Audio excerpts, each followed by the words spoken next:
Welcome to the Black Belt Business Podcast. My name is Matthew Brenner, and today I'm doing something totally different.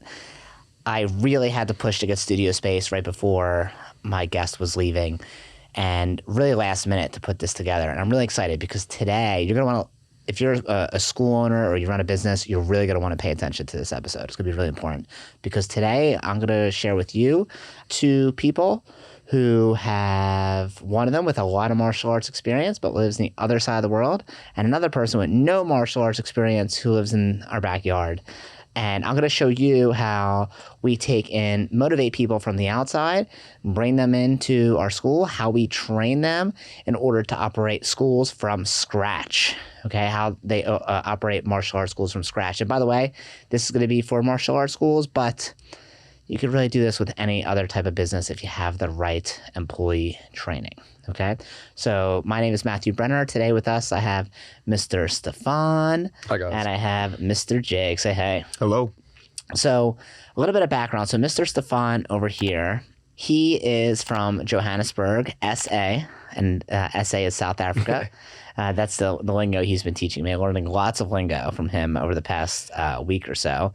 Mr. Stefan, I met him through Facebook, actually. And can you tell us a little bit about, like, I'm not even sure how we met. I know I messaged you at some point, and we've been friends for a while on Facebook for a couple of years. And now, by the way, we're opening up a martial arts school together, hopefully over the next 5 or 6 months. We got to get you a visa first. We'll talk about that later and how we're actually doing that. But for now, tell the people who are listening how we met. So basically we met on Facebook, like Mr. Brenner just said. And it was a normal message of, hey, I see we run around in a lot of the same circles of different martial arts people that we have in contact. And this is kind of weird to talk about a lot of it. Okay, so we run around in a lot of the same circles. And at that moment, I was busy with a competition for WACO, that's the World Kickboxing Federation, that we were busy with the African Continental Championships, prepping for that. And at that moment, Mr. Brenner told me, okay, so let's get this ball rolling on if you are interested in this. I'd actually told him before that I'm interested in moving to the States because I've competed in 2015, 16, and 17 in the US Open. And I fell in love with the American culture. After that, I told Mr. Brenner I would love to come to the States. Well, let's stop there, because I think you're making it seem like it's so condensed. But you were friends on Facebook for how many years? Before that, it was about 2 to 3 years that we were there on So friends. we were friends for 2 or 3 years on Facebook. I friended you, because I'm sure we had some mutual friends or something.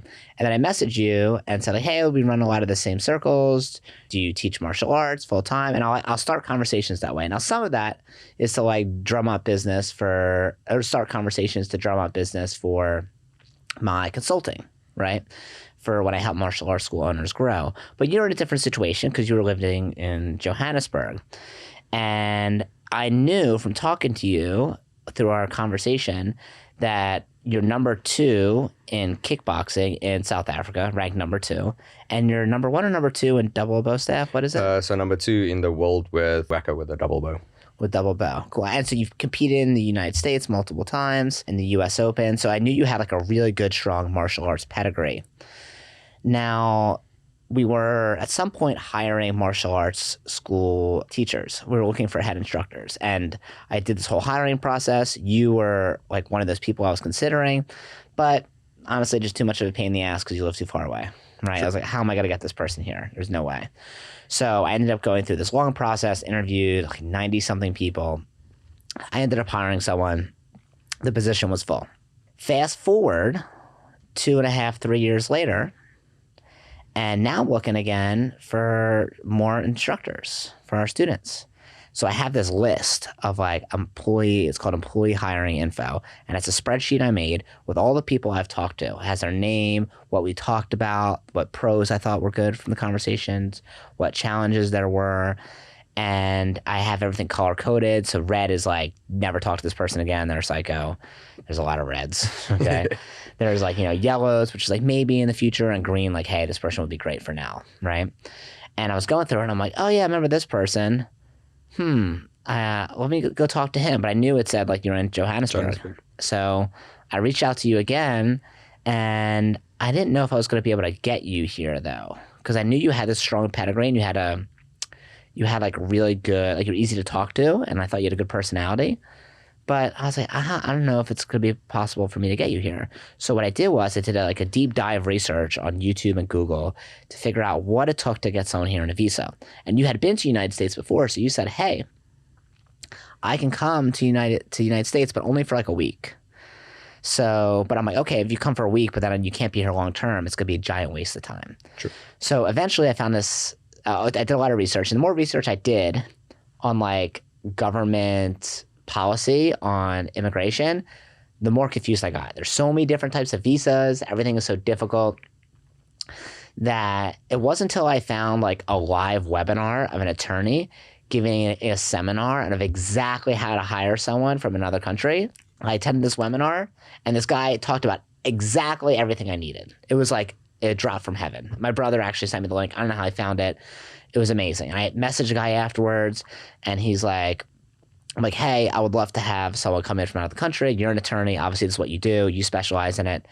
Can I hire you? And he's like, well, what type of visa? We went through all that, and we're looking to get you, I think it's called an O1 visa. O1 visa, yes, O1 correct. visa. So an O1 visa is a visa for people who have a very particular set of skills. A lot of times it's like professional athletes or people who are advanced in science or mathematics or education that you couldn't necessarily just hire in the U.S., right? It's just like bringing talent in the U.S., right? That's like the whole goal of it. It's like the U.S. to bring in specialized talent. And the guy said, hey, like, does he have special talent you can't really hire here? And I'm like, yeah, it's really hard to find great martial arts instructors. And he said, well, what accolades does he have? And you had all your national rankings and championships. So I was like, well, he has all this stuff. And this is a bunch of emails. And he said, you know what? I'm pretty confident you're going to be able to get him in here. So we can get him on an O1 visa. It'll take about 3 to 4 months to get, hopefully, if everything goes right. It could be a lot longer. And it'll cost about $7,000. And after that, he can renew year to year, right? It's like a 3-year visa. So I was like, wow, that's amazing. Okay, so here's what we're going to do. So I reached out to you. We had a bunch of Zoom calls. And I'm like, hey, Stefan, this is a super big risk for me. I don't know it. We don't have any mutual friends, really, that like we actually know personally. I'm going to take a risk on bringing you here, but I'm going to give you a bunch of homework before you get here. And if you mess it up, I'm gonna book you a flight, but I paid extra for a refundable flight. Yeah. And if you mess it up, I'm gonna cancel your flight. Because one of the things you told me is like, hey, I really want to teach martial arts. I love it, but the culture is different in South Africa than it is in the United States. And you weren't, you have a school, like you run a school called Silver Line. And even though you ran a school, you weren't necessarily making the income that you want from it. You do it because you love it, right? Not to be rich. But you're like, hey, the culture in America is different when it comes to martial arts, and I feel like I can do so much better there, and we provide that opportunity. So can you tell us a little bit how the culture is different and why you feel like, America is better for that? So in American culture, with a lot of martial arts schools, they're willing to help people. They see someone struggling, it's like, hey, I see you struggle. Let me help you on that, and they're willing to really help you. In South Africa, again, it's my knowledge, and I'm keeping it for myself. I'm not going to give my knowledge to you because there's a possibility of you getting ahead of me in life and actually performing better than me, and they don't want to see that. Where a lot of people, especially that I really recently realized with action karate, it's if you do better than me, well done. I'm proud of you. I was a stepping stone to help you do better. Where in South Africa, it's again, I don't want you to do that. I don't want to be your stepping stone. I'd rather keep you at the bottom of me. So why do you think you couldn't make a really good income from martial arts school in South Africa versus the United States? It's like a different culture also? It's the culture different, and a lot of things with the other sports that people do, they're more interested in the rugby usually, or netball or hockey, that is our soccer. That is a lot of different sports, and with the martial arts, people see that the kids are a lot easier to play their games, and the parents just don't want to drive the kids around and bring them to classes. So like how much money are you making running a school there? Like what is like about your income? So if I have to convert that to dollars to give everyone an idea. So in rand, the school is getting 60,000 rand. I know it sounds a lot. Per month? Per month that the school gets. But as soon as all the utilities are paid, rent is paid, you're looking at per instructor getting about 2,000 rand per month, Converting that to dollars, you're looking at about $200. $200 a month. Yeah. Wow. And when I reached out to you and I was like, hey, like we figured out like what your, like how much you get paid, like what the averages are, like, hey, here's how we'll start. And then here's how like we'll get you to like a really good income.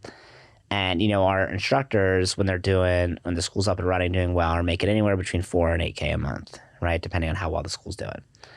So when you heard that, what were you thinking? Were you like this, like, remember, I'm a guy you barely know. I'm just some guy from Facebook. Now, over the course of those couple of years, you've seen me post probably a million times, right? I'm very a million active on videos Facebook. and a million podcasts, Yeah. and just keep watching them and like, this guy's legit. He knows what he's talking about. And at the same time, as soon as you said that 7,000 to basically 12,000 that a person can earn, I was jumping for joy. 4 to 8,000 a month. Yeah. But yeah. I was like jumping for joy. Yeah. Of wow, that's big numbers. Yeah. And that's like, I don't know how many times, Mr. Jake, you better math than I, how many times income is that? That's like, Well, he was 40. making 200 to begin with. yeah. So We're you're like talking at yeah, so, 4,000. That's 10x. That's 20x from 200 to 4,000. yeah, like 20 extra income, right? So I think this also shows the importance of content. I think a lot of people don't like to put stuff online. And of course, like there's a lot of reasons not to. In a perfect world, I'd probably rather be anonymous. But you seeing me post over and over again over the years, you build rapport. You get to feel like you know someone, right? Sure. And, you know, I invest money in this podcast and don't necessarily make money back from it immediately, but I know there's going to be returns later because it puts you in like as a, sets you up as like a professional and a thought leader in the area. So I think that was really important too. So if you don't really post much content, I would assume that if I didn't post all the time, you wouldn't maybe get to know me as well, or maybe you wouldn't respond, or maybe it wasn't as active, then we'd have one less school, which is how much less money per year, right? For you and for me and for our organization, right? So it really does make a difference, not immediate, but it's compounding over time. So when you brought that idea to your family, like, hey, this guy wants me to come to the US, he's going to pay for my flight. So I'm taking a risk. The flight was like, I think $1,300, something like that. Correct. $1,300. I'm taking a huge risk. You're going to come here. I don't know you. Not everyone, but a lot of people told me not to do it. They're like, hey, why would you do that? Find someone in the US. It'll be easier. I'm like, I look in the US. Listen, we have people that are homegrown that come from our schools that are former students that turn into instructors. But this guy's like, he's already trained. And he's like, you know, from talking to you on Zoom, I was like, I think he's going to fit perfectly. I think he's going to be awesome. But obviously, like, it's a huge risk to spend the money and then have you come here for a week.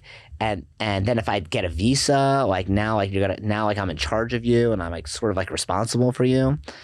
So a lot of people told me not to do it, but I was like, man, I don't know. He's so good. I feel like he's so good at martial arts. I know he could really help our members, really help our students. So when you brought that idea to your family and you're like, hey, this guy from Facebook said he's going to pay me, if I do well, he's going to pay me 20 times my income. All I have to do is break up with my girlfriend, leave my family, and go to another country where, you know, I've been before, but never like made roots at or, you know, grown roots at. So what did your family say? Like, what did your dad say? My dad was skeptic. Like I said, the girl was skeptic. All the family people were not really supportive of it because it's still a weird thing, same as on your side. Hiring someone from a different country and me going to a different country at the same time to get a work opportunity. Everyone is skeptic since we didn't know each other in person yet. So everyone was like afraid and had their opinion to say like, no, it's not going to work. No, it's too expensive. No, don't do it. You're wasting. And for me, I know what my value is in martial arts because I've been training for 26 years already since 1996. I started my journey. So I know what my value is to bring to the table. And I know where I want to see myself is success in martial arts. So I just say to everyone, I'm still going to go and push it.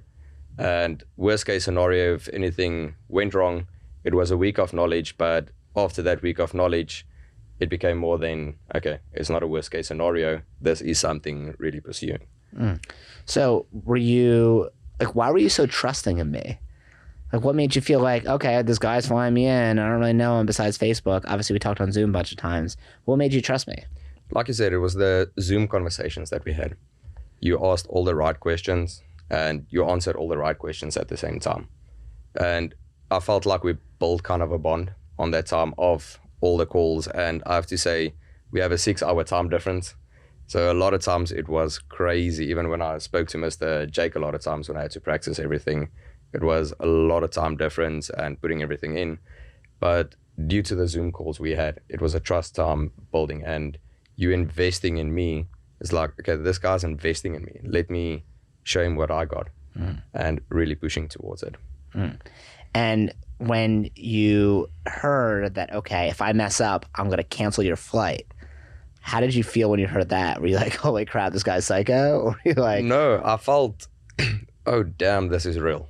Okay. It really felt like a real shock.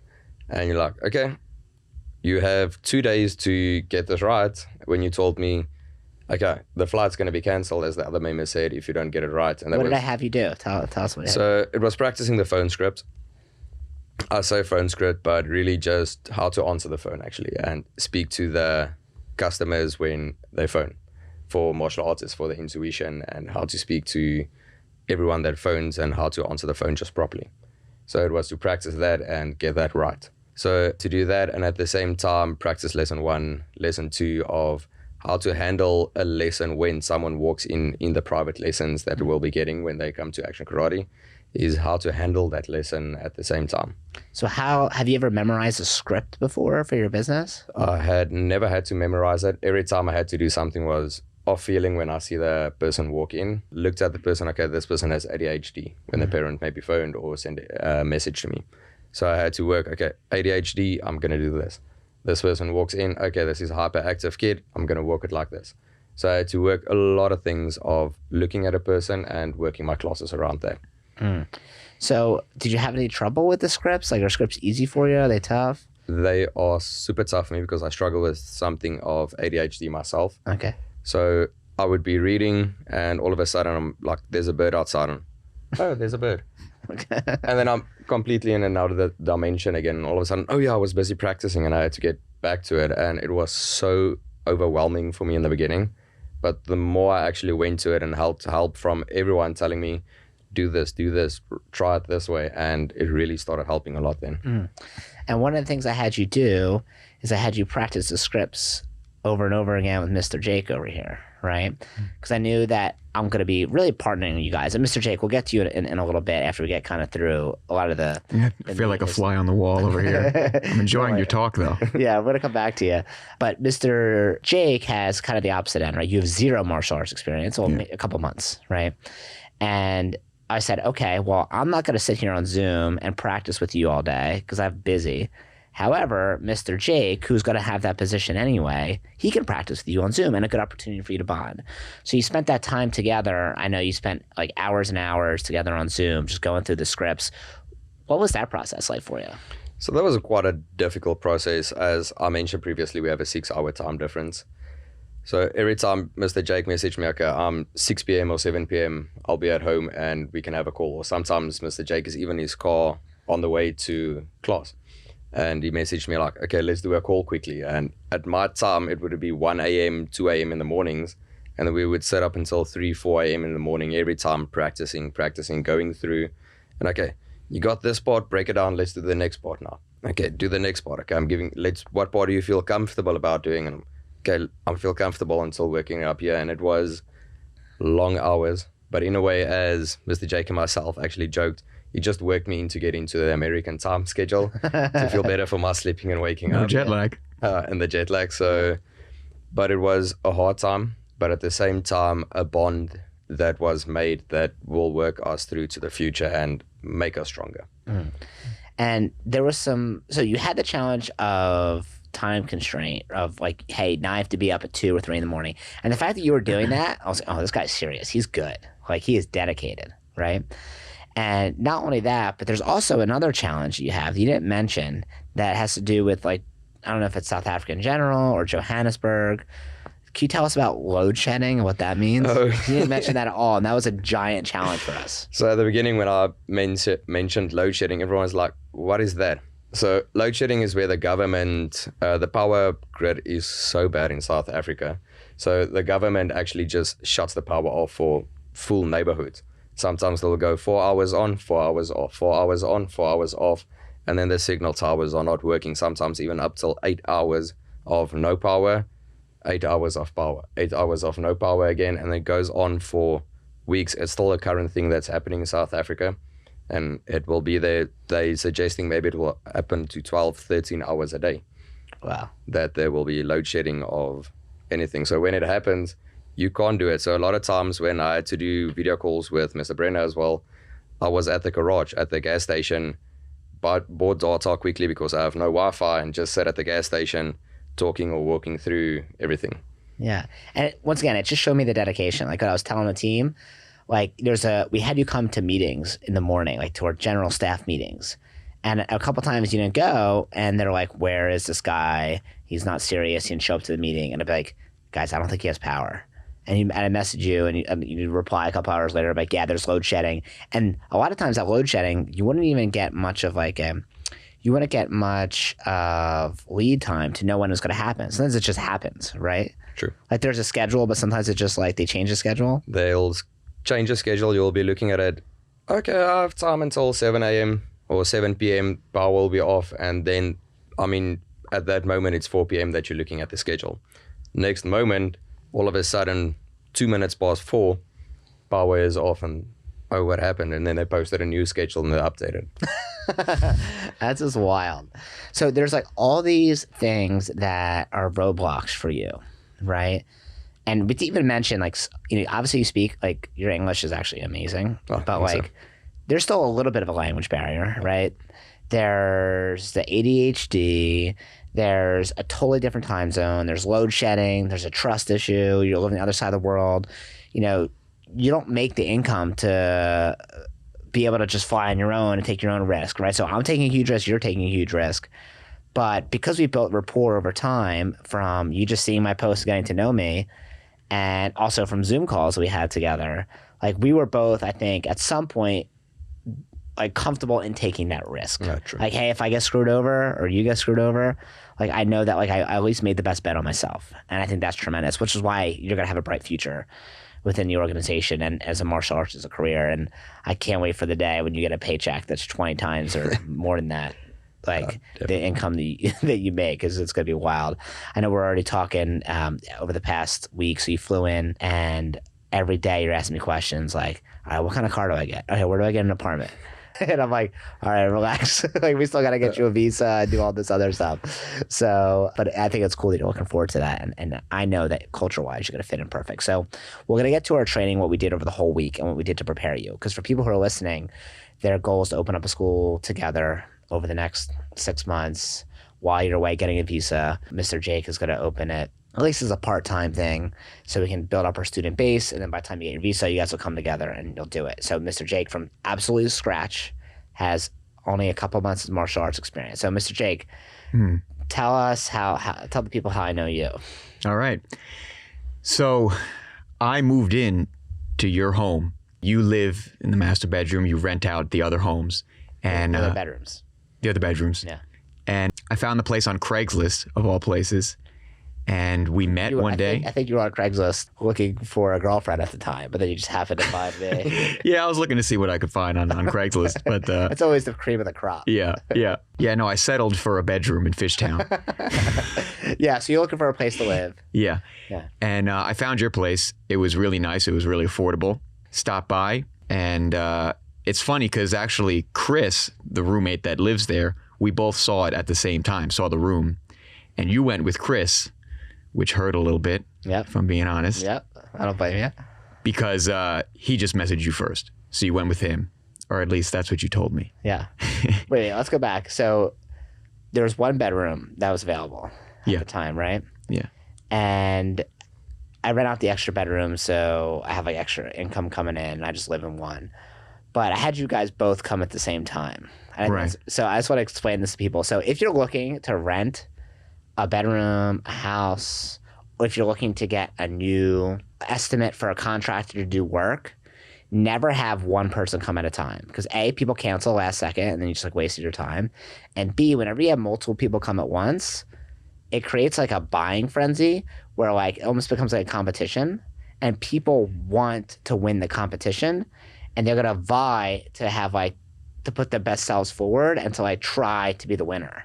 So anytime I've had someone come by themselves to come rent the house, like they might say yeah, might say no. I'll say most of the time, like they'll say I'll think about it, get back to you.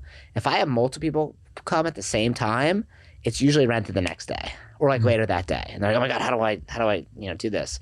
So I had you come with someone else and you guys are both like, hey, this is awesome. I want to do it. He reached out to me first. I had to give it to him. And you guys are both great. Like, I'm happy to live with either one of you. Right. Yeah. Yeah. And then I think someone was going to move out or something like that. What happened? Yeah. The guy in my room now moved out.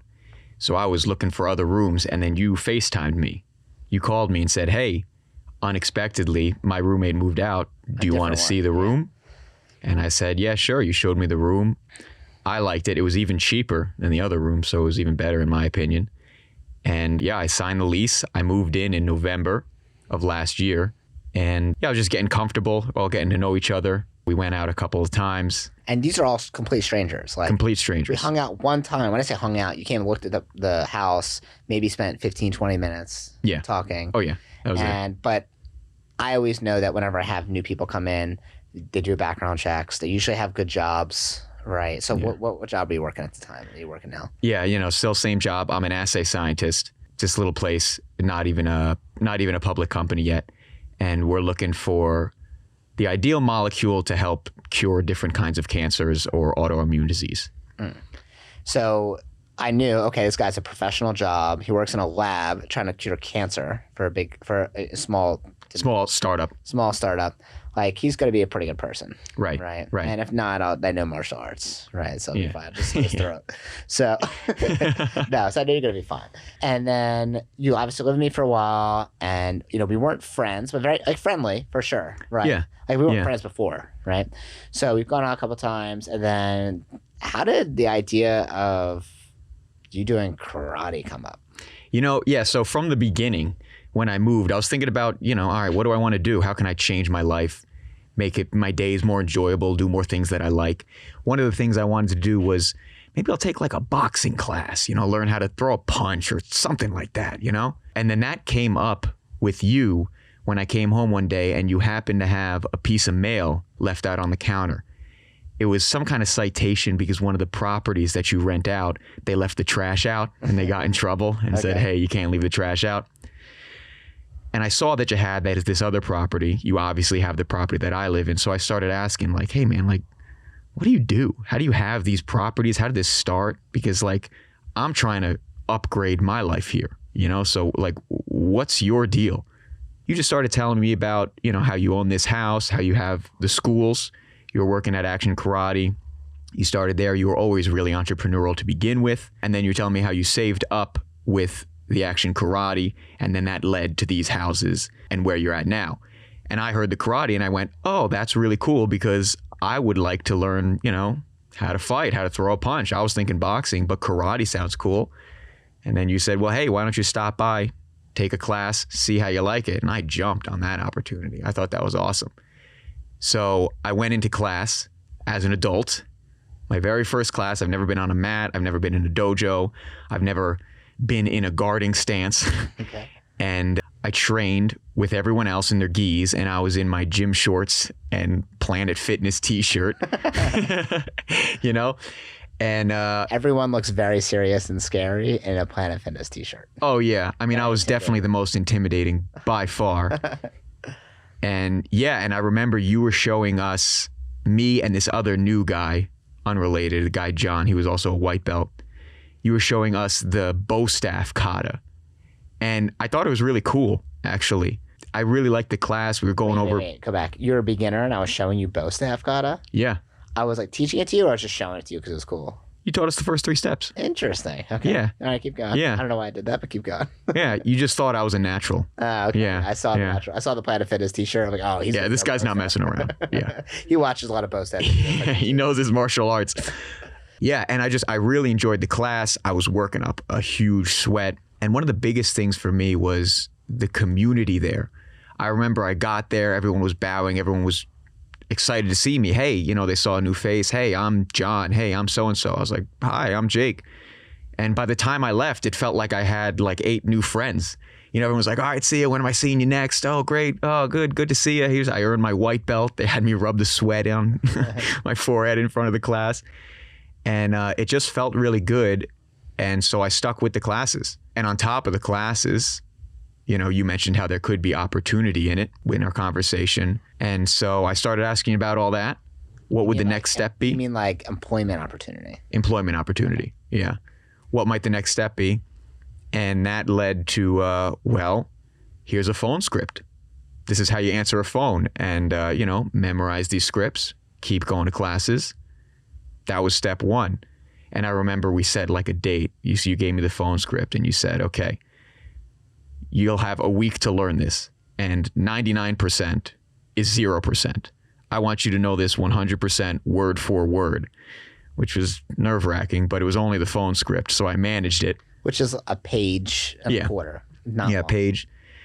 And then I was feeling good. I was like, wow, I must be really smart. I learned this whole thing in a week and I passed. Then you gave me the first lesson, which is what, like 8 pages? Yeah. That was intimidating. And I got 2 weeks to learn that one. And we passed. And then second lesson, to sum it up, we passed. And then we just slowly built on from there. As I go to classes, I remember the lead instructor at the time, Mr. Fred, was asking, hey, do you want to like work in a class? Do you want to help the ninja shark stretch, right? And I would slowly dip my toe in the water. And then I taught a warm up and this and that and other little pieces. It felt good. I felt rewarding, especially with the ninjas when they're happy and you're like, I can't hear you. I want you to scare me. And they're like, sir, screaming. And you're like, all right. And for anyone listening, that's like the 3 to 6 year old class. Yeah. Very little adorable. Cute kids. Yeah. And it just slowly built from there until now. This past week was a week-long training. We'll get to that soon. Okay. So at what point during your training process, so you first come on board, you're interested in it, I'm like, hey, like I remember you asking a lot of questions about employment, and I was like, hey, let's make sure you even like it first. So, and we always do that with people. Like if they get too ahead of themselves, I'll be like, okay, well, let's have you take some classes, see how you do. Right. And then it's like, oh yeah, but how do I like get hired, or like how does that work? Listen, I'm happy to go over it with you. Let's first have you assist in class a couple to see how you feel, right? And kind of like, like you said, dip your toe in the water, get comfortable in the water and the new temperature, because this is a new temperature, new job for you, right? Or new position. Completely. So I don't want to jump the gun, but I also don't want to make you wait forever, right? So the first task is always going to be memorize the phone script. And I know from experience that over half the people are not going to memorize it. And it makes it easy for me because it disqualifies them and I don't have to waste my time. And most people will say things when they want help, right? They'll say like, hey, Matt, can you make me a workout plan? Hey, Matt, can you help me figure out how to get new members in my school? Hey, can you help me do that? Whatever. And if it's something that, I don't charge people for, I'm just like helping them, I always give them some sort of roadblock that's not crazy, but something that's like somewhat difficult. It requires some effort. And I know that most of the people are not going to do it. And then only people left are going to be, it filters out the non-serious people. Yeah. Right. And when you did the phone script and you did it really, really well, I think I said, I gave you a week. And I think I asked you how long did you want it to do it. And you're like, I think 2 days. And I was like, how about you take perfectionist over here. Yeah. Yeah. I'm like, how about I give you a little more time just from experience. But I also know that if I give you too long, then you won't ever do it. Yeah. Right. And then I'll stretch out the work and I'll take Wednesday off. I got another week. Yeah, exactly. So you memorize the scripts. I knew you were going to do great. So at some point, you had to make a transition to your head of like, okay, there's going to be opportunity, or we talked about opportunity to make martial arts a career. And we talked about the benefits of martial arts as a career.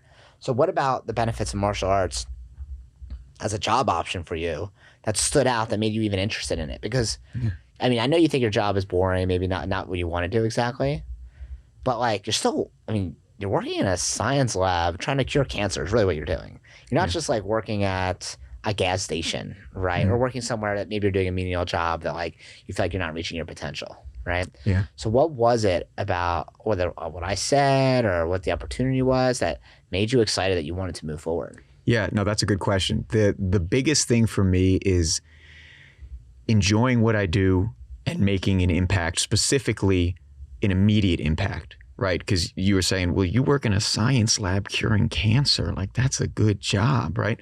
But for me, the impact is minimum 30 years away, even if that. We're talking about finding a cure for cancer.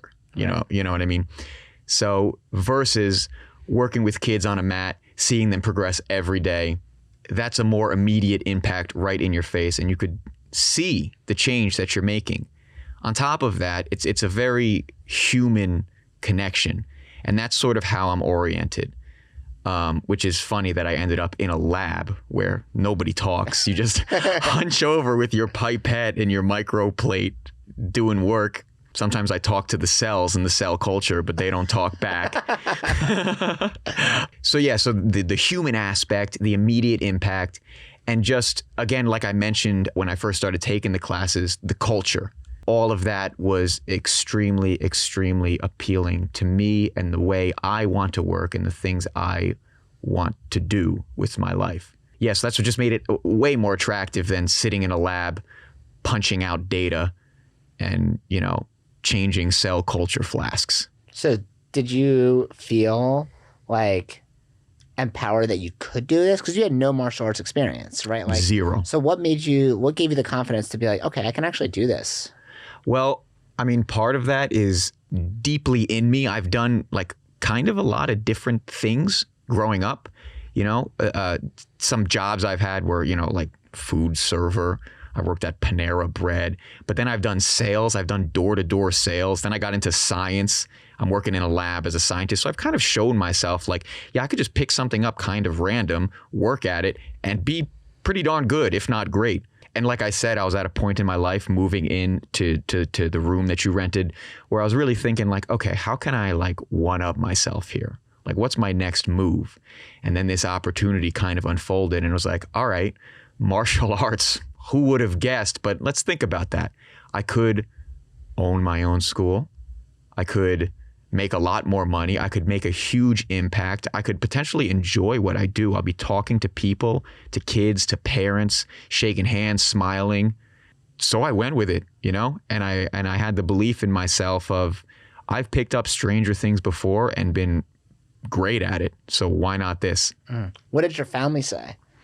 My family said nothing negative, but it was as surprising to them as it was to me, and honestly still is to me. My dad is really supportive. He loves the idea of, getting out of the rat race. Yeah. He's always been, he's a finance guy, and he does well for himself. He's not, poor or struggling by any means, but he's always been, 9 to 5. You go in, you sit at your cubicle, you have your tasks, you have your boss that you hate, and you got to be there 9 to 5, and you got to do your stupid presentations and data and the stupid stuff you just don't want to do, and your job sucks.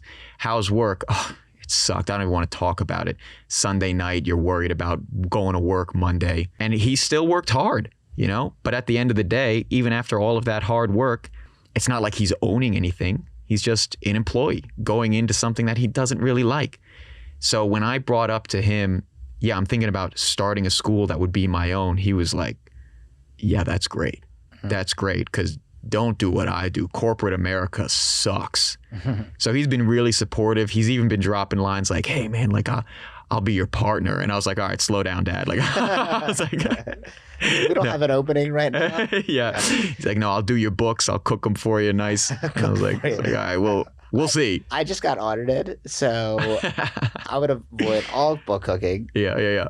Oh, yes. And I'm glad I never did anything shady like that, because when I got audited, I was like, it was the smoothest thing ever. Yeah. It took maybe 40 minutes, and they showed up. I was like, and I was happy that I never did anything shady because it made the process easy. Yeah. So tell Dad he's not hired. Not hired. Well, it's going to break his heart, but I'll let him down easy. Yeah, and everyone else is just supportive, It's a shock, but they're like, that's cool. Do it. I'm happy That's for what you. Your friends say? My friends are more shocked and questioning of it. Yeah. I remember I was sitting in a restaurant in Chinatown with one of my friends, and they're all like, what? They were like, what? Karate? I was like, yeah. And they're like, is this some kind of pyramid scheme? I was like, no, it's legitimate. Like, you should see what Matt is up to. He's, he's doing something right, clearly. Yeah. Well, the pyramid scheme starts later. I'm going to have you sell some vacuums and some knives. Yeah. Okay, Yeah. that's where that's going to start. So let's bring this kind of all together. So you're my roommate. Obviously knew you pretty well. And then you have very little martial arts experience. Okay, so you want to get involved. I tell you exactly what the process is like. And we're open books. Like I always told you over and over again, ask me any question. There's no taboo question. You can ask me about money. You can ask me about any part of the process. I'm going to answer it for you. I don't care. There's no question you can't ask. And then I have so when I went through my employee list and I reached out to a bunch of people, I had Mr. Stefan, who I figured out how I can get a visa for it. And I'm like, oh, this could be a perfect marriage, right? Like a business marriage, because all of our schools operate on a 2-person model of a program director, someone who's in charge of bringing in the members and the students, and then a person who's the head instructor who's in charge of training all the students. Now, the program director doesn't need to have a ton of martial arts experience because they're really just teaching beginners, and they'll get the martial arts experience as they go along and train. But the head instructor really needs that, right? They need they don't need to have many years of experience. We can train people fast, but they need more experience, right, than a program director. And I'm like, they can work well together. So I told you guys, I'm like, hey, I know, Mr. Jake, you attended some certifications that we run in order to train our instructors. But then we found out that we planned what's called Immersion Week. And Immersion Week is when you guys have a nickname for it. Hell Week. Okay. And where you guys train basically 9 a.m. to 9 p.m. Yes, right? sir. And it's not just martial arts training, but it's business training, script training, customer service, business systems. Tell us, and I'm going to have you, Mr. Stefan, first. Tell us about your experience with Immersion Week, like what it was like. Okay, so the first day, it was a culture shock. As me as the South African walking into everyone, and I have no idea who everyone is or what to expect actually. And we start off with Mr. B that gives us the warm-ups, and it was awesome. So in effect, for me, it was again, after 8 years of just teaching and non-stop teaching and not training really, for someone being able to teach me again, I had to empty my cup and completely empty it, so that it could get full again. And the experience that I got from it was out of this world, if I can put it in a short-term word. What about it was out of this world? Like what about it for you? About the way of how to treat people. What is ins and outs, things to watch out for that a normal person on the street won't really realize. Of, I said something in a wrong term, or I should rather say this, or I should rather say that. Just of a way of saying something that can actually help you to be more successful at the same time. And realizing about the fact, as everyone always says, the 5 people that you surround yourself with the most is like how you would be at the end of the day. And they say we're to surround yourself with successful people and you will become successful at the same time. And the team building that we got, we were 6 people that were doing it in total. And the 6 of us became like a brother bond. That all of us became together, we became brothers and sisters, and we made a new clique in ourselves of the 6 of us that went through the whole week. And training together, we had sweat together, and it's not sweat, it's progress. So we had a lot of progress together that we went through. Mr. Jake, tell us a little bit about the schedule. Like what you guys do in the morning, afternoon, evening? So in the morning starts off with a brief meeting. I saw the 9 a.m. meetings. That was the first time I saw that. Then it starts off with a light warm-up. We're generally in our guard, bouncing around, doing some kind of jab, then jab, cross, front kick. Then generally there's moderate to intense workout. We'll have another lesson on either how to speak to people, some kind of motivation. Then we'll go along and do a class. We'll help teach a class, whether that's the little kids, the adults, or the middle-aged children, so to speak. Middle-aged. I know, right? That's a weird middle-aged children. 7, 10 years old. Yeah. And then at around lunchtime, we go out and we practice marketing. So, for example, we went out with flyers to a shopping center, and we just go to different businesses and say, hi, we're opening up a new martial arts training center down the road. Do you mind if we put flyers out for your customers? And they'd either say yes or no. We'd say great, and we'd give them free classes. We have another little VIP card. This will get you 3 free lessons. Give this to your employees. And yeah, we'd set up table events and just try and spread the word, practice that kind of door-to-door in-person marketing. Yeah, so we kind of had like 2 different parts of your training. We had the martial arts training and then like the hands-on marketing training, like out in the field, right? So we go to the shopping center, right? And we're going to promote for these schools.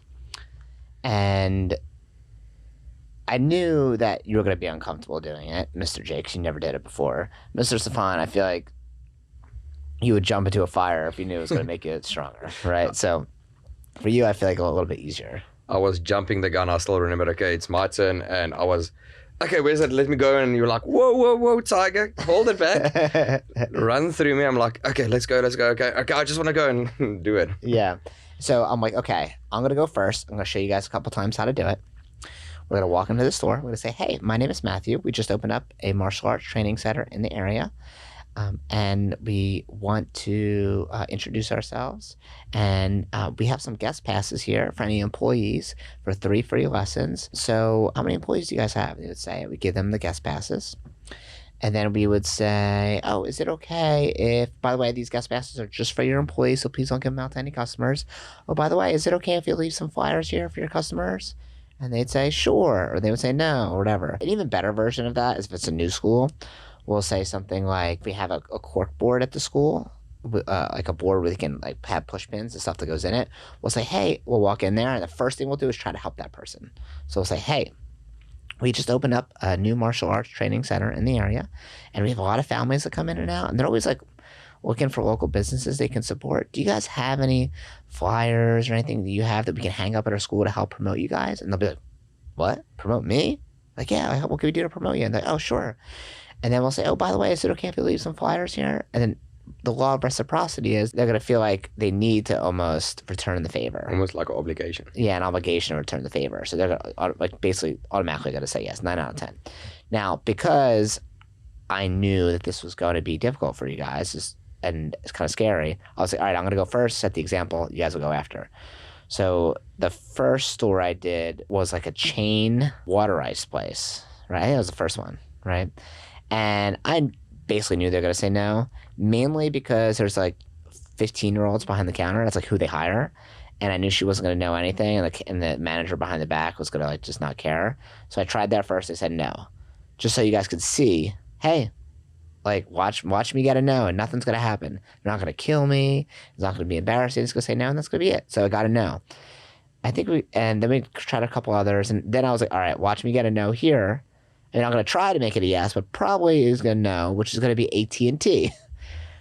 So they're less likely to be like, okay, to leave flyers at the front as opposed to like a pizza shop or something like that. So I go in there and they say no. I'm like, look, everything's okay. They just said no. It's no big deal. So the first one, Mr. Jake, I remember being outside, and I'll let you speak to it. So we're outside. We're practicing together. Talk about that. Yeah. We're outside. I know it's my turn, and all of a sudden the nerves kick in. And you told me, all right, this is what you're going to do. You're going to go in there. You're going to say, hi, my name's Jake. We opened up a new karate school just around town, just around the corner. And I'm standing outside the door. Okay, hi, my name's Jake. We just opened up a new karate. And I'm like, okay, and then what? Then what comes after that? Like I'm practically writing down my lines, And I walked in and I was nervous, but I got through it, probably awkwardly.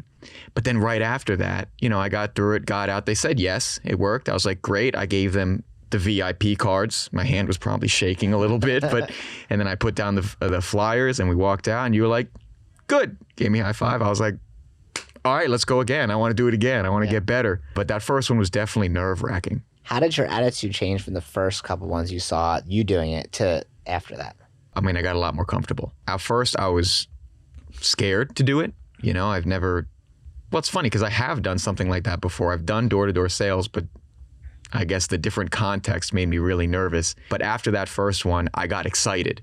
I was like, all right, yeah, this is cool. I'm out talking to people. I want to do more. I want to try to get better. Very cool. So you did that, and each day was martial arts training and then real life marketing. Go help this martial arts school, because when you guys open yours, you already have the experience of doing it, and we get to help like our new people at the same time. So it's really just like a very symbiotic training that we can do together. So all week, every day, morning training, afternoon marketing, and then in the evening, you go to one of the schools and you would assist in teaching classes. You teach drills, you would lead certain things in class. You really got hands-on experience all day, right? And you come back at 9 o'clock at night, 10 o'clock at night sometimes, and Mr. Stefan, you're staying with me. Yeah. Like, you're living with me for the week. So Mr. Jake and I, we lived together, but, eventually I moved out after like 6 months or so of us living together. And then Mr. Stefan is staying with me. I have an extra bedroom in my apartment. And also, once again, like, kind of scary for me, right? Like, I have an apartment that's new for me, very excited about it. And now I have someone coming to live with me who I've never met before. And I was telling you this, Mr. Stefan, the other day, and my family was like pretty skeptical. They're like, why are you having him with you? Why don't you get him a hotel? And I'm like, well, I want him to feel like he's part of the family. I don't really want to pay for a hotel, to be frank. And like, I have an extra bedroom. Like, why not? And like, oh, what if he steals stuff? Like, you have cameras? I'm like, what is he gonna? First of all, I don't really have much to steal. You're gonna walk out there with a TV and the Xbox, like, oh, I got something. He sold $200 Xbox. Yeah, like, what is he gonna steal? I'm like, if he acts like a good guy, he's going to make way more money than whatever he steals from me. So it'd be stupid of him to do anything. He'd have to be an idiot. And I don't think he's going to do anything. Like, obviously you never know someone, when they're new, but still. And I was like, I'm willing to take the risk. So one night we got back, I think it was like 9:30, 10 o'clock at night. And I was hanging out just like outside by the pool. You guys showed up. Mr. Jake had a full rotisserie chicken for the supermarket. That was Monday after like 4 back-to-back karate classes. So he had a full rotisserie chicken. Oh, yeah. Mr. Stefan had a sandwich the size of his arm. And I'm like, okay, you guys got to shower, go to sleep. You're like, no, we got to practice our scripts. Yeah. We had another instructor show up. And I could not believe it that after this long-ass day, and you're testing on the scripts as you go along during the week. So there's like a lot of pressure. And you're like, we got to practice this. And like, it was so impressive. Like, yeah, we're going to swim in the pool and we're going to practice. We're going to play pool and we're going to practice. I'm like, this is amazing. Like, that's how I know you guys are going to be successful. And for Mr. Stefan, for you, like, you're so inquisitive and like to ask tons of questions and you want to know everything about everything. And I'm always like, happy to answer, but that's why I know you're going to be good. Right. And you've probably seen me talk about that with Mr. C because he's kind of the same way.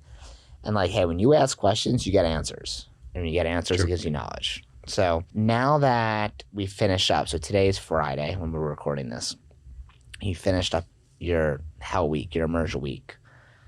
The goal, I looked at buildings the other day. We still have to get you a visa. There's a lot of stuff ahead of us, but most people would never do anything that you guys did, right? They wouldn't just go from not knowing any martial arts to, hey, I'm going to open up a school in less than a year, right? Which is really going to be less than a year. It's freaking crazy, right? Or Mr. Stefan, hey, I'm going to leave my entire family, go to another country, and hope this guy helps me, right? That's a scary feeling. We spoke about it as well. Yeah, so how do you guys, like, feel now? Like, where you're at? Mr. Stefan, I'll let you go first. So I would say we had to do something, the immigrant, what's the word? Immigrate? No, the immigrant test that we had to do. Of the numbers? Oh, Enneagram. Enneagram, sorry, Enneagram test. So Enneagram test is like a personality test. Personality test, yeah. So the whole week went past and we had to take that test yesterday. And after we did it, myself and Mr. Jake are sitting there and figuring out he's a number 2, I'm a number 8. And I was shocked. I still told him, listen, I have to go downstairs. Just follow me and I need to get my head clear because this is freaking me out. You practically had an existential crisis, it looked like, thinking about the result. Yeah, you do a test and all of a sudden you get a number and this number explains exactly who you are. So it was so freaky. But after we read it and we've been practicing a lot of the things already that they told in the Emerge Week, the next day they will tell us to practice this. And we have been doing that already since the beginning. As soon as we were done, we went to park somewhere with a car and we had conversations with each other. How was your day? How did you feel?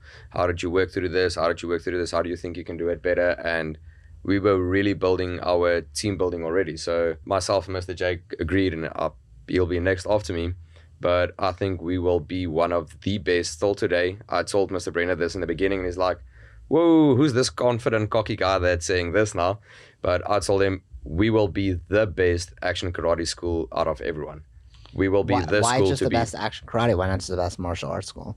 Okay, we can Well, he's not that cocky. He's not that cocky. start small and work And a up. year from now, he'll be like, all right. Now we go for the best in USA. Yeah. Mr. Jake, so how was your experience? It was ups and downs. So Monday was hard physically. We mentioned that we took back-to-back martial arts classes, and then I housed a whole rotisserie chicken afterwards, which felt good in the end, but it was tough doing it. Tough eating the chicken because it was at the end of the night supermarket. The breast was dry, but the wings and thighs were pretty damn good. Yeah, and you had like no water. Yeah. Because you were just like eating by the pool and like no silverware. That like, I did not even matter to me at the time. Yeah. I probably burned off 2,000 calories throughout all the workouts. Yeah. Tuesday was difficult for me, like mentally, because we were doing these classes, teaching a class, and to be quite honest, I didn't know what the hell was going on the whole time. We have the curriculum, the outline. That's a little sheet of paper that says what we're going to do. And I was just constantly just trying to read it, trying to be like, okay, what are they doing? And I just felt so lost. And I was like, oh my God, it's my turn. Now I got to go up and do it. And afterwards, I was just pretty beat up. And then me and Mr. Stefan had one of the talks that he was talking about, and I just explained how I was feeling. It was a pretty rough night. But then Wednesday, I recollected myself. So that was the low point there. And then Wednesday, I turned it around and I had a really great day. The class went well. Workouts were good. And then the rest of the week was just kind of smooth sailing from there. But overall, I definitely learned a lot, specifically through experience. Typically the kind of learning that I've done is academic. Someone sits down and talks to you and you take notes and you go, oh, that's a good idea. That's how this works. That's cool. But I learned a lot in this sense from doing things and either being good at it, being bad at it, and then thinking about how it made me feel. And that was a pretty interesting experience because that's not the way that I've learned before. It's mostly been someone lecturing. Very cool. So now that you're past this week, Mr. Stefan unfortunately has to go back to SA while we figure out a visa situation. Mr. Jake, we're gonna find a temporary location, have you start teaching classes just a couple nights a week, just to get the ball moving on this. Let's say there's someone listening who has zero martial arts experience, and they're listening to this. Oh man, I'd really like to change my life. I'd like to be able to help people too, be in an active job, not just sitting behind a computer. What would you tell them? Do it. Why do it though? Well, okay, what's the alternative? The alternative is, okay, so you're telling me you want to help people. You don't want to be sitting behind a computer all day. All right, so let's say, oh, it's too scary. I don't want to do it. Well, then guess what? You're going to be sitting behind a computer all day. You're going to be going to the office 9 to 5. And that's scary. Yeah, that's scarier than doing it. And that's something that helped me is, sure, it's scary doing it, but think about not doing it. I think that's more scary. What about you, Mr. Stefan? Let's say there's someone listening to this. They live in SA or France, or hey, they want to teach martial arts professionally. And they've been part of a professional organization that pays well, right? Or like takes care of their people. What would you say to them? So I would say to them, either say word to myself, and I spoke a lot to this about a few people in the Merge Week. As our group, I was the guy with the knowledge of teaching. Everyone came to me like, oh, you're natural in this, and everyone tried to practice on me like today. And I'm getting a little bit off the topic now. That's okay. But today, Dr. Dax and a few other people like, okay, I need you to do videos for me. Let's do this. I need you to talk to my demo team, do a video for my demo team. They're practicing tonight. I need you to practice this. I want this on our website with you sitting there. And I told one of the best things that I can give someone advice is that I use myself. Learn to crawl before you walk and run. So the sense is a lot of times we just want to jump, but we don't know how to jump. So the first step that I would say is start somewhere. Yeah. Take one step of finding out information, getting friends, getting contacts. Your first step into a martial arts school. That is your first step to start a journey of getting yourself out there. Live today as if it's your last, because if you push yourself every day as if it's your last day and trying to beat yourself in 1 year, you will become better and people will see that and they will start seeing the values that you carry in it. Who's your hero? My hero is myself in 1 year. Your hero is yourself. My hero is myself in 1 year. In 1 year. Very cool. And what would you tell someone who lives in another country and they see an opportunity like what you're doing? Or maybe they just live in another part of the country, right? And they're thinking, Man, I would love to do that. I'd love to be a part of an organization that actually cares and invests in their instructors and gives them a ton of training and gives them support, like wants them to be successful. Because also, like, you ask me a million questions during the week. How do I invest my money? I'm like, well, let's make you money. And then I'm happy to tell you exactly what to do. How to invest in real estate, how to invest, I'm not like a financial advisor by any means, but at least I can point you in the right direction, right? Here's the books to read. Here's like, we want you to be successful in every way possible because we know you'll be with us for a long time. And we like good people that are around us. I want to be around good people every day when I work, right? So what advice would you tell someone, or like, what would you tell someone who's like, oh man, I want to do it, but I'm not sure. Like I would love to get involved with them, but I'm not sure about it. I would tell them, you first got the feeling of you want to do it, so jump. As soon as you get that first feeling of, I want a chocolate ice cream, that's the first thing that you wanted, go do it. It's the first thing that came in your mind.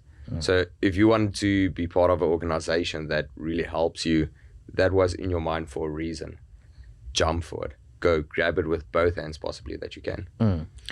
And one of the things that you kept on pointing out to me during the week was like how you came here for training, but how honored you were that everyone asked you for help, right? People were like, hey, can you show us how to do this move? Or can you help me with sparring? And you couldn't believe that. You couldn't believe people were asking you for help. Why was that so shocking to you? A lot of times, like I said, the culture of South Africa, it's me, me, me. And here you get everyone of, okay, you're actually better than me in a certain field of the martial arts. And I want to get more knowledge. I want to be like you in this field that you are carrying. And that was so shocking for me because of my culture that I have, I'm not used to that. So it was a really big eye-opener. Very cool. And do you guys have any questions for me? Like, is there anything you want to ask me about this process or in general? We have so many questions. I hope you're actually ready for them all. I'm ready for them all. You don't have to ask me questions just because I'm asking. I'm just, if there's something on your mind. So one of the things, you saw a vision basically for the location. I don't know if I can say the location that's going to be opened. Let's just keep it private for now, but a new location. So for the new location, you had a vision for people that you wanted in there. Yeah. As soon as you saw my name and Mr. Jake's name, what was your thoughts about that? What do you mean when I saw your names? You saw our names of, okay, I have this person, the idea for the head instructor, I have this person's idea for the enrollment director. How did you see it playing out? Why us? Like, why you? Why the two of us? Well, we look for people who have three things. They're hungry, they're smart, and they're humble. They're hungry, like they want more for themselves, right? They're like motivated. They don't need to be, oh, I need to motivate you. I'm not Tony Robbins, okay? I can help you sometimes, but like you really need to be self-motivated if you want to push through. You have to be humble. So like, okay, yeah, you're ranked second in the world, right? Or second in Waco in kickboxing or point sparring. Okay, but like you still have an open mindset of wanting to learn. You have a white belt mindset, right? Mr. Jake, you're now like, oh, this martial arts is stupid. I'm trying to cure cancer, right? Like, no, like you have a mindset of like, I'm humble and I'm willing to learn. I'm willing to put my ego aside, especially martial arts where ego is so saturated in the culture. Look at me, I'm a third dan, or I'm a black belt jiu-jitsu, whatever. Okay, great, but like, are you easy to talk to, or are you like an a-hole, right? True. So those two things, and then smart. Like you have to be intelligent, right? Like I can't help you make smart decisions. If you're like a dummy, what am I gonna do? Like you need to be able to make smart decisions. And in fact, I know Jake because I live with him, right, Mr. Jake and Mr. Stefan. The more I got to know you, I just feel like you guys have like those three things, and I feel like that's the things that we look for, and that's the things that I know will make you successful. Okay. Well, thank you guys so much for coming on here. If you're listening to this and you're a martial arts school owner, and you're like, hey, I would like to recruit highly qualified instructors and how to train them and go through all the systems and processes, reach out to me directly at matthew@wdojo.com, or you can find me on Instagram at blackbeltbrenner1, and I'll show you how to do it. We can help you do it. If you are a martial artist and you're like, hey, I would love to get involved with a big organization that can help me, support me, and teach me, all the business systems, and also just like if you want to be a part of it, you want to be a part of our family, our martial arts family, reach out to me directly as well, and I'll help you do that. Bye, guys. Thank you, guys. Cheers, guys.